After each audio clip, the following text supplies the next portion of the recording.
장사가 무너지기 직전에 나타나는 공통된 패턴이 있습니다. 매출이 떨어지기 시작하면은 대부분은 더 열심히 하려고 합니다. 더 오래 일하고, 더 싸게 팔고, 더 많은 일을 혼자 끌어안습니다. 그런데 결과는 정반대로 갑니다. 더 힘들어지고 더 지치고 결국 포기하고 싶어집니다. 왜 이런 일이 벌어질까요? 하루를 한번 쪼개보겠습니다. 사장님의 하루도 크게 세 가지로 나뉩니다. 장사하는 시간, 개인 시간, 그리고 쉬는 시간입니다. 문제는 이 세 가지가 전부 따로 놀기 시작한다는 겁니다.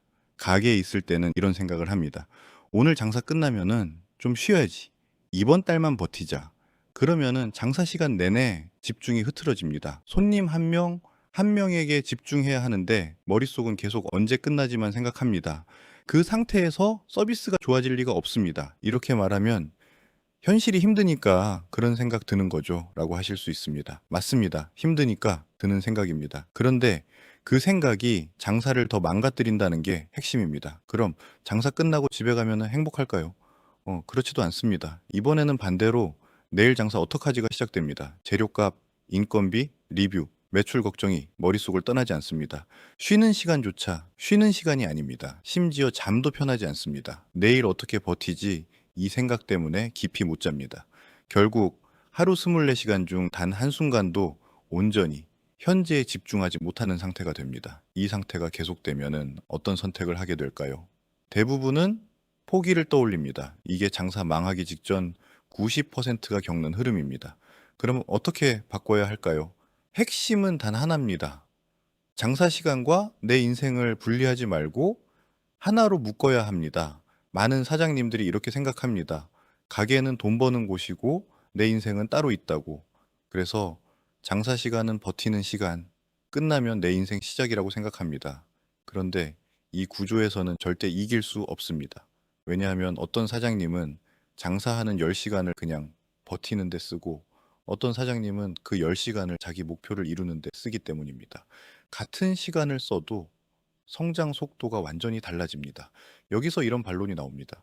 우리 같은 작은 가게에서 무슨 목표까지 생각해요? 그냥 손님만 많으면 되는 거 아니에요. 그렇게 생각하실 수 있습니다. 그런데 그 생각 때문에 계속 제자리입니다. 예를 들어 보겠습니다.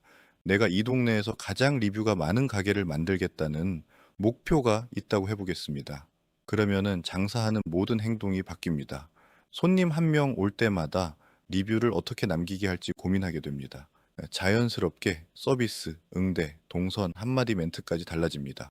또 다른 예로 단골 비율 50% 만드는 가게를 목표로 잡으면 어떻게 될까요? 메뉴 구성부터 응대 방식, 쿠폰, 재방문 유도까지 전부 달라집니다. 그냥 장사하는 게 아니라 전략적으로 움직이게 됩니다. 이렇게 되면은 장사 시간이 더 이상 버티는 시간이 아니라 내 목표를 달성하는 시간이 됩니다. 그러면은 어떤 변화가 생길까요? 피로도는 줄고 집중도는 올라가고 성과는 빨라집니다. 반대로 목표가 없는 상태에서는 어떤 일이 벌어질까요? 손님이 많아도 불안하고 적으면 더 불안합니다. 이벤트를 해도 방향이 없고 마케팅을 해도 일관성이 없습니다. 결국 계속 흔들립니다. 그래서 중요한 건 하나입니다. 내 가게의 목표를 명확하게 잡는 것. 이게 없으면 어떤 마케팅도 효과가 없습니다. 여기까지 들으시면 이런 생각이 드실 수 있습니다. 좋은 말인 건 알겠는데 지금 당장 뭘 해야 하죠? 그래서 바로 실행할 수 있는 것 세 가지만 드리겠습니다. 첫 번째, 오늘 당장 단 하나의 목표를 정하십시오. 매출 2배 같은 막연한 게 아니라 구체적으로 정해야 합니다. 예를 들면은 이번 달 리뷰 50개 추가처럼 숫자로 잡으셔야 합니다. 두 번째, 오늘 장사에서 그 목표를 위한 행동을 하나만 추가하십시오. 예를 들어 계산할 때 혹시 드신 메뉴 괜찮으셨으면 리뷰 한 번만 부탁드릴게요. 이 멘트를 반드시 하겠다고 정하는 겁니다. 딱 하나만 하셔도 됩니다.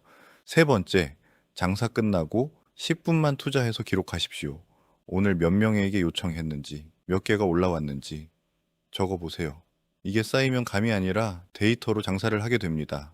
이 세 가지만 해도 장사의 방향이 완전히 달라집니다. 정리해 보겠습니다. 장사가 망하기 직전의 사람들은 더 열심히 하려고 합니다.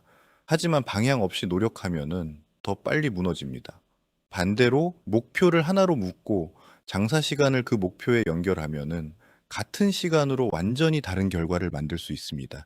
지금 힘든 건 실력이 없어서가 아니라 구조가 잘못됐을 가능성이 큽니다. 방향만 바꿔도 장사는 살아납니다. 음식을 만드는 레시피가 있듯이 가게를 알리고 매출을 올리는 마케팅 공식이 있습니다. 잘하고 못하고의 차이가 아닙니다. 방법을 아느냐, 모르느냐의 단순한 차이입니다. 저는 매출을 올리는 확실한 방법을 가지고 있습니다. 사장님의 가게에서 지금 어떻게 해야 매출이 오를지 정확히 알려드리겠습니다. 매출 때문에 고민이 있다면 지금 바로 고정 댓글 확인하세요.